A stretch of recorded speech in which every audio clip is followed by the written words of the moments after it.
Živijo, sem Gaja in zanimata me ples in petje, zato si vsako leto ogledam Emo. Letos pa bom prav za vas pogledala v zakulisje tega dogodka.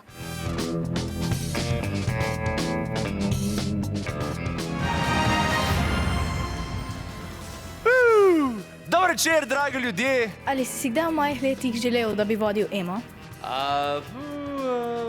Ne prav specifično Emo, ampak želel pa sem delati na televiziji. Ali sam napišeš scenarij ali ti kdo pomaga? Za stand-up pišem scenarij sam, za Emo, pa za kakšne take oddaje, ki so večje, ki je večji projekt, si pa pol vzamem oziroma povabim zraven še kakšnega kolega ali pa dva komika, da potem skupaj brainstormamo pa to. Z tega, ki je bolj lušten. Čau, Raven, kako pa to, da si ti prinesla rezultate?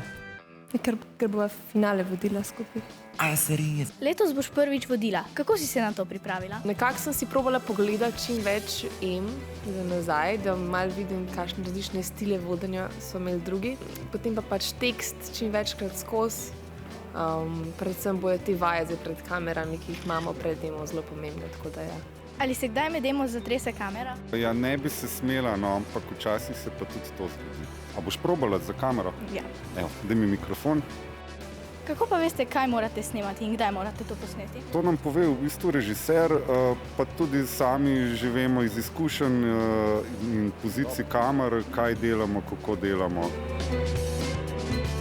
Kako se razlikuje make-up, ki ga naredite za Emo, od tistega, ki ga naredite za druge šove in oddaje? Make-up, ki ga delamo za Emo, je ponavadi majčkeno močnejši, vsaj kar se senc tiče, vsaj kar se šatiranja obraza tiče, zato ker so luči majhen močnejše, malo bolj dramatične, vse dogodek je tudi malo bolj majhen bolj šov in morajo biti te zadeve malo bolj poudarjene. Za svojega favorita lahko pesti stiskate jutri zvečer. Ja, že vem, za koga bom navijala, ampak vam ne izdam. Adijo!